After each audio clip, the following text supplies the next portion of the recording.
자, 신율의 뉴스 정면 승부 2부 시작합니다. 오늘 2부 정면 인터뷰에서는 개혁신당에서 비례대표로 당선되신 분이죠. 천하람 당선인 만나보겠습니다. 안녕하세요. 축하합니다. 아이고 감사합니다. 예. 신당의 천하람입니다. 기분 좋으시죠? 네, 제가 특히 기분이 또 좋은 것이 예. 쉽게 당선이 된 것이 아니고 예. 저희 개혁신당이 위성정당이라는 꼼수를 안 쓴 지역구와 비례를 함께 당선시킨 유일한 정상정당이다 보니까 예. 이준석 대표의 지역구 당선으로 인해서 예. 재당선이 사실 굉장히 어려웠습니다. 저는 당연히 반대일 줄 알았거든요. 제가 쉽게 당선되고 이준석 대표의 당선을 초조하게 지켜볼 줄 알았는데 반대로 제 당선이 아주 어렵게 간발의 예. 차이로 결정이 되어가지고 아하. 또 그만큼 또 어떻게 보면 이 직의 무게라든지 또 간절함을 많이 느끼지 않았나 생각합니다. 있잖아요. 제가 우리 천하람 당선인의 그 반응을 보니까 역시 젊은 사람다운 순수함이 좀 느껴져요. 있잖아요. 제가 아유 축하합니다. 기분 좋으시죠? 그럼 기분 좋기보다는 이 국민들이 저에게 이 지어주신 짐의 무게를 새삼 느끼고 있습니다. 뭐 이런 식으로 얘기를 하면 더 이상 묻고 싶지가 않아요. 예? 근데 이렇게 기분 좋으시죠?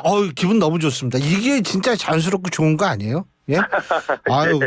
진짜 아주 젊은 사람다운 반응이었습니다. 고맙습니다. 아유, 감사합니다. 예, 진짜예요.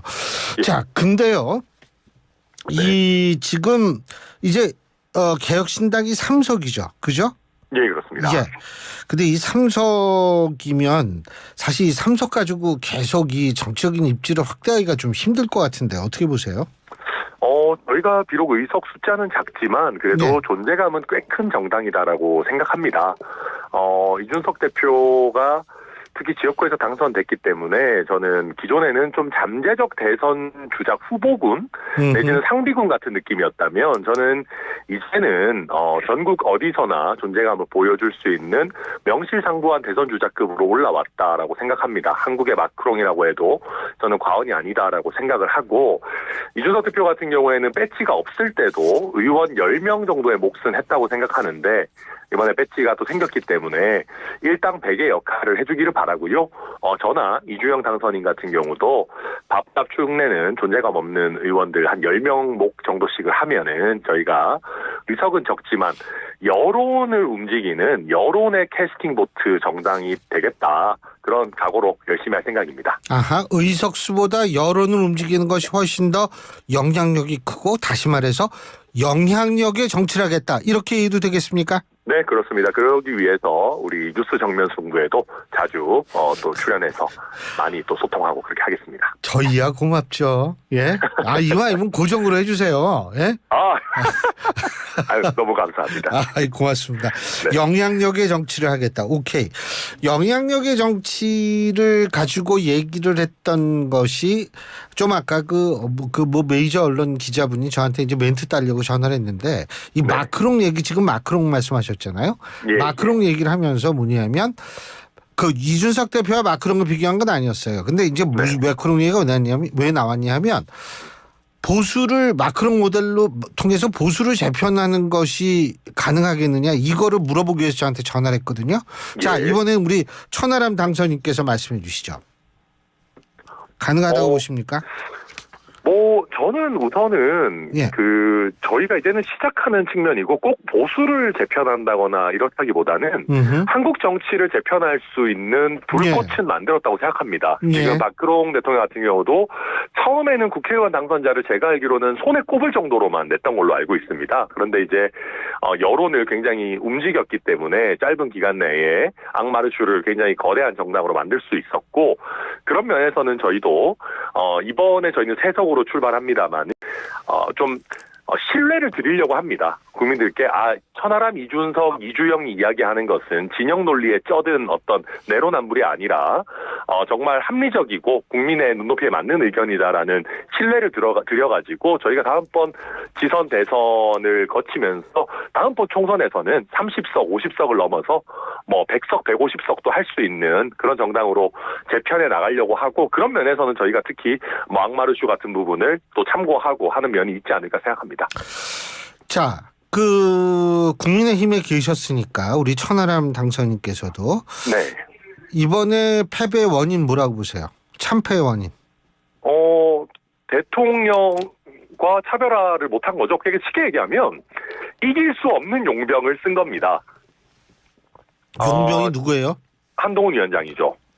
그러니까 용병은 이길 수 있는 사람을 써야 됩니다. 그런데 지난번에 윤석열 대통령이라고 하는 용병을 써서 승리를 맛봤죠. 이번에는 윤석열 대통령의 아바타인 한동훈 위원장을 불러와서 비슷하게 용병을 이용한 승리 전략을 생각했던 것 같습니다. 그런데 지금 윤석열 대통령의 인기가 그렇게 높지 않은 굉장히 낮은 상황에서 윤석열 대통령과 분리가 사실상 어려운 윤석열의 황태자가 그 용병 노릇을 하려고 하니까 처음부터 그 어떤 전략이 불가능했다라고 보고요.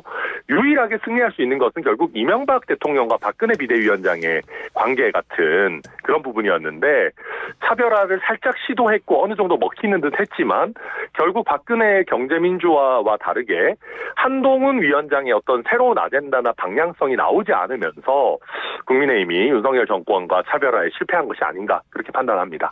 지금 천하람 당선인께서 황태자라는 표현을 쓰셨는데요. 그러면 윤 대통령하고 한동훈 위원장하고 사이가 아주 좋다고 보세요? 사이가 좋고 나쁘고의 문제를 떠나서 한동훈 위원장 사단에 그러니까 윤석열 대통령 사단에 한동훈 위원장은 굉장히 상징적인 인물이고 대통령께서 바로 법무부 장관으로 발탁한 황태자로 보여지는 인물입니다. 그래서 두 분이 사적으로 얼마나 편하고 뭐 서로 불편한 부분이 있는지와 상관없이 국민들 눈높이에 맞는 충분한 차별화는 못했다. 그리고 더 중요한 것은 박근혜 비대위원장이 했던 것처럼 새로운 아젠다를 가져오거나 새로운 인물들을 발탁하는 그런 부분이 없었어요. 그러다 보니까 그 황태자 꼬리표를 제대로 떼지 못한 것 아닌가 저는 그렇게 봅니다. 예. 이준석 위원장이 여러 가지 얘기를 했습니다만 이런 인터뷰에서 이런 얘기를 하는 모양이에요. 다음 대선까지 3년 확실한가? 라고 얘기를 했다는 겁니다. 네. 저는 이 부분이 상당히 놀랍고 중요하고 사실은 굉장히 좀 문제가 될 수 있는 발언이라고 생각하는데 어떻게 보십니까? 네, 저희가 그 부분에 대해서도 어느 정도 입장을 정리를 했습니다. 물론 뭐 탄핵이라고 하는 절차도 헌법상에 있는 절차이기 때문에 탄핵 사유가 있고 국민들의 공감대가 있고 헌법재판소의 결정이 있다면은 불가능한 것은 아닐 것입니다. 그러나 탄핵이라는 것은 결코 가벼이 입에 담아서는 되는 것은 아니라고 생각합니다. 그래서 저희 개혁신당에서는 저희가 저희의 공약으로서 대통령 임기를 4년으로 줄이는 중임제 개헌 그리고 거기에 덧붙여서 결선 투표제의 어떤 제도 개선을 저희가 공약으로 넣었고 저도 그렇고 윤석 대표도 그렇고 윤석열 정권 제가 봤을 때는 국민들께 좋게 평가될 부분이 거의 없습니다. 그렇다면 차라리 본인께서 본인 임기를 단축하는 형태로 개헌을 하신다면은 그래도 윤석열 정권이 대한민국 정치 역사에 뭔가 긍정적인 영향을 남길 수 있는 방안이 아니겠느냐 저희는 그렇게 생각하고 있습니다. 제도적 안정성을 해친다고는 생각 안 하세요? 어쨌든 저희가 4년 중임제 개헌을 한다면은 특정 대통령의 임기 단축은 불가피한 면이 있습니다. 물론 뭐 그 이후 시점으로 시행 시기를 조정할 수도 있겠지만은 지금 윤석열 대통령이 어떤 국민들 눈높이에 맞는 정부 운영을 하기 어려운 그런 상황 속에서 저는 그런 식의 임기 단축도 충분히 고려할 수 있는 범위라고 생각하고 실제로 조선일보의 어떤 논설 등을 통해서도 그런 가능성을 이야기하고 있는 만큼 저희가 뭐 과도하게 무리한 주장을 한다고 생각하지는 않습니다. 그러면은 이재명 대표의 민주당과 공조가 잘 될 것 같은데 어떻게 될 거라고 보세요? 네, 저희는 범야권 정당이라고 생각하기 때문에 윤석열 정권을 견제하고 또 저희가 입법부의 일원으로서 행정부를 또 감시하는 부분에 있어서 필요하다면 당연히 협력을 할 것이고요. 다만 저희 개혁신당이 다른 정당들과 다르다고 생각하는 지점은 저희는 답정너 정당이 아닙니다. 답을 정해놓고 무조건 우리 편을 옳고 다른 상대방은 무조건 악이다라고 생각하지는 않고요. 윤석열 정권이 하는 거라도 뭐 잘한다면 저희가 칭찬을 해드리고 뭐 반대로 못하는 부분은 지적할 것이고 저희는 저희가 답정너 정당이 아니라 국민들께 답을 찾아가는 정당 그리고 개혁신당이 내린 답이라면은 믿을 수 있겠다라는 신뢰감을 드리는 정당이 됐으면 좋겠습니다. 그래서 저희는 진영 논리가 아니라 정말 뭐 한국 정치에 얼마 안 남은 소신파 정치인들의 정당이 되겠다. 그런 각오로 뛸 생각입니다. 그러니까 뭐 소신이 맞으면 얼마든지 이재명 대표의 민주당하고도 같이 갈 수 있다. 이렇게 이해해도 되겠네요. 네, 그렇습니다. 특히 예. 최상병 특검 부분이라든지 예. 김건희 여사 특검이라든지 이런 부분에 있어서는 저희는 적극적으로 범야권의 일원으로서 협력할 생각입니다. 예. 자, 그리고 또 한 가지. 그 조국 혁신당 있잖아요. 네. 조국 혁신당 같은 경우에도 공동 교섭단체 구성하자 이렇게 제안이 들어오면 응하실 겁니까? 그 부분은 뭐 저 혼자 결정할 수 있는 부분은 아닙니다. 제가 볼 때는 천하람 위원장이 원내대표를 맡을 가능성이 높아서 제가 여쭤보는 게 개혁신당에서. 그거야 이제 뭐 어느 정도 이제 저희가 또 임기가 개시되고 또 저도 뭐 적당한 역할 맡고 나면 책임지는 자리에서 말씀드릴 수 있는 것이고 저희가 뭐 가정적인 부분에 대해서 미리 답을 정해놓지는 않으려고 합니다. 제가 지금 뭐 답을 드릴 수 있는 위치도 아닌 것 같습니다.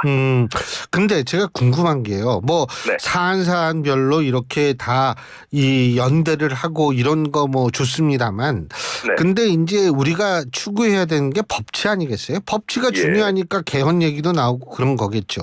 그럼 그런데 조국 혁신당의 구성원들 다수가 지금 1심 혹은 2심까지 실형을 선고받고 또 어떤 분은 수사를 받고 있고 이재명 대표는 지금 재판 중이고 이런 현상인데 그래도 사안에 맞게 공조를 한다라는 것 그거를 일반 국민의 눈에서 어떻게 비춰질까 이런 점도 좀 생각해 보셨을 것 같은데 입장이 어떠세요? 네, 저희는 뭐 사법의 영역은 사법의 영역이고 정치의 영역은 정치의 영역이라고 생각합니다. 저희도 예. 이재명 대표의 여러 어떤 뭐 사법 리스크에 대해서 비판도 많이 했고 조국 대표의 어떤 내로남불이나 또 특히 지금 항소심까지 유죄가 확정되어 있는 부분에 대해서 많은 비판을 했습니다. 선거 과정에서도 썩은 도끼로 썩은 나무를 벨 수 없다라는 말씀 많이 드리면서 두 대표가 굉장히 많이 썩어 있는데 윤석열 정권이라는 나무를 제대로 심판할 수 있겠느냐 말씀드렸습니다. 그러나 그와 별개로 어쨌든 국민들께서 그분들이 어떤 수감이 되거나 형이 확정되기 이전까지는 국민의 대표로서의 역할을 할 수 있도록 선택해 주신 것이고 정치 영역에서 뭐 무죄 추정의 원칙도 당연히 어느 정도 적용이 되는 것이기 때문에 저희가 뭐 정치적인 판단에 서로 동의되는 지점이 있다면 뭐 사법 리스크 때문에 저희가 협력을 주저하고 그럴 생각은 없습니다. 알겠습니다. 그리고요. 새로운 미래 있잖아요. 새로운 미래. 예전에 이제 같이 있다가 이렇게 분열이 됐는데 그래도 개혁신당은 세석했는데 새로운 미래는 한석했어요. 그죠? 예. 그 이유가 뭐라고 보세요? 저희는 그래도 예. 뭐랄까요, 소신파 정당이라고 하는 이미지가 있었습니다. 이준석 대표도 윤석열 정권이 가장 힘이 셀 때 윤석열 대통령에 대해서도 소신 발언을 하는 또 그리고 그렇기 때문에 뭐 핍박도 받은 그런 분이고 조금밖에 조홍천 금태섭 그리고 천하용인의 천하람 허은하 이기인 모두 나름대로 대한민국 정치의 멸종 위기종이라고 할 수 있는 소신파 정치인들이었습니다. 그러다 보니까 국민들께서 윤석열 정권이 엉망이니까 그것을 지키려고 결집하는 진영 논리 그리고 윤석열 정권을 응징하기 위한 진영 논리가 강해지는 마당에서 소신파 정치인들이 어느 정도 필요하겠다라고 해서 저희에게 100만 표 이상의 표를 주신 것 같고요. 새로운 미래 같은 경우는 상대적으로 그런 꼭 새로운 미래를 선택해야 되는 이유라든지 어떤 이미지라든지 이런 부분들이 조금 약하지 않았나 저희에 비해서는 뭐 저희도 그렇게 크게 성공한 것이 아니기 때문에 뭐 저희가 뭐 잘난 척하려는 것이 아니라 상대적으로 조금 차이가 있었다라고 생각합니다. 그리고 제가 아까 그 개헌 말씀하실 때 4년 중임제 개헌 말씀하셨죠? 네. 예, 대통령제에 집착하는 이유가 있습니까? 아니요, 저희는 뭐 집착하는 것은 아니고요. 모든 제도가 다 장단점이 있다라고 생각은 합니다만은. 예. 지금 4년 중임제도 절대 선은 아니겠지만 지금의 뭐 5년 단임제보다는 훨씬 나은 제도다라고 어떤 면에서요? 평가하고 있습니다.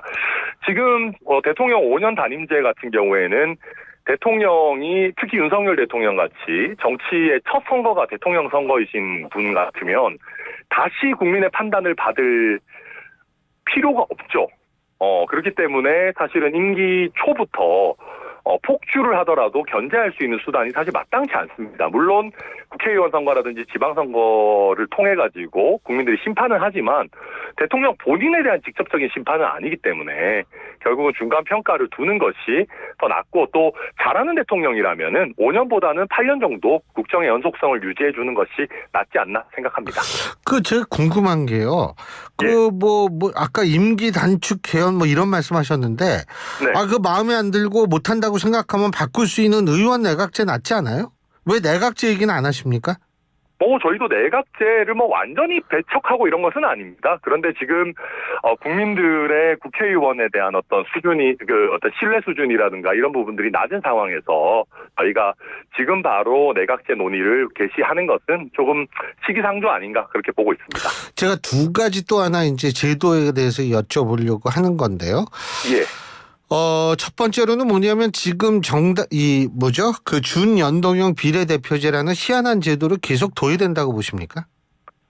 저는 준연동형 비례대표제를 유지하려면은 독일식으로 어떤 여유 의석을 두는 형태가 돼야 된다고 생각합니다. 그러니까 이게 300석을 한정해 놓고 그 연동형으로 운영한다라는 것에서 사실 굉장히 좀 여러 가지 모순이 나오고요. 그리고 지금의 제도를 근본적으로 많이 손댈 수 없다면은 최소한 위성정당이라고 하는 사실 의석수를 도둑질하는 꼼수를 제대로 차단할 수 있는 위성정당 방지법을 잘 마련하는 것 정도는 최소한 선행이 돼야 지금의 이 제도를 유지하는 게 의미가 있지 않나 생각합니다. 원래 비례대표라는 건 직능대표성을 강화시키려고 한다고 그랬는데 지금은 사실은 표를 오히려 왜곡하는 것 아닌가, 이런 얘기도 많이 나오거든요. 사실 그렇기도 하고 또 진영 논리를 강화하는 측면들도 맞아요. 있죠. 예. 네. 그리고 그래서 제가 여쭤보는 건데, 예. 저는 궁금한 게 말이에요. 비례대표제 두는 대통령제 하는 나라는 거의 없어요. 네, 저도 그렇게 알고 있습니다. 예. 근데 왜 우리는 대통령제 하면서 비례제를 둬야죠? 아마 사실 우리 헌법 자체가 처음에 만들어질 때부터 내각제와 대통령제가 조금 다소 뒤섞여 있는 형태입니다. 우리가 대통령제를 하면서 국무총리에 대한 어떤, 사실 헌법상에는 나름대로의 실질적인 내각 구성 권한을 주고 있고, 그러다 보니까 다소 좀 이런저런 제도들이 좀 짬뽕되어 있는 거 아닌가, 그렇게 생각하고 그게 있습니다. 좀 하여간 저는 문제라고 생각하고, 이번에 저도 개선할 부분 많이 있다고 봅니다. 이번에 말이에요. 양당 득표율 5% 조금 넘게 차이 났거든요. 예. 네. 그런데 의석수는 엄청나게 벌어졌어요. 이럴 바에는 소선거구제를 중대선거구제로 바꿔야 된다라는 얘기가 나오는데 어떻게 보십니까? 저는 개인적으로 찬성입니다. 저는 사실은 제가 봤을 때도 국민의힘 같은 경우에는 김진표 국회의장이 중대선거구제 논의를 촉발시켰을 때, 심지어 대통령께서도 신년에 중대선거구제 논의를 꺼내셨을 때 안 받아들인 것이 정말 결정적인 패착 아닌가 생각합니다. 그리고 말씀하신 것처럼 우리 소선거구제라는 것이 굉장히 많은 사표를 유발하고, 수도권 같은 경우에는 민심을 왜곡하면서 어마어마한 의석 차이를 만들어냅니다. 그래서 저는 지금의 이 소선거구제 제도는 좀 근본적으로 좀 개선이 필요하고, 그리고 중대선거구제, 저는 중선거구제, 2, 3인 선거구는 더 안 좋다고 생각하고요. 만약에 4인 이상의 좀 배선거구제로 간다라고 한다면은 비례대표제도 굳이 독립적으로 유지가 가능한가? 비례대표 필요 없어요. 필요한가? 네. 사실 필요 없겠죠. 네. 그렇기 때문에 저는 원래 비례가 필요 네. 없다고 생각해요. 맞죠. 예. 그래서 선거제도의 전면적인 좀 개편은 충분히 논의해야 된다고 생각합니다. 하지만 이건 저희 당론은 아니고 개인 의견입니다. 저도 네. 전적으로 동의하는데, 사실은 중대선거구제 해가지고 예를 들면은 우리가 소수 인권, 장애인 분들이라든지 이런 그 의석을 배려해주고 이러면 비례대표가 없어야 돼요. 지금 너무 기형적으로 돼가지고. 근데 어쨌든 다시 한번 축하드립니다. 예. 아이고, 너무 감사합니다. 그리고 약속했어요. 예, 나오시는 겁니다 이제. 불러주시면 바로 뛰어가겠습니다. 고맙습니다. 예, 말씀 감사합니다. 여기까지 듣죠. 고맙습니다. 네, 감사합니다. 예, 지금까지 개혁신당의 천하람 당선인이었습니다.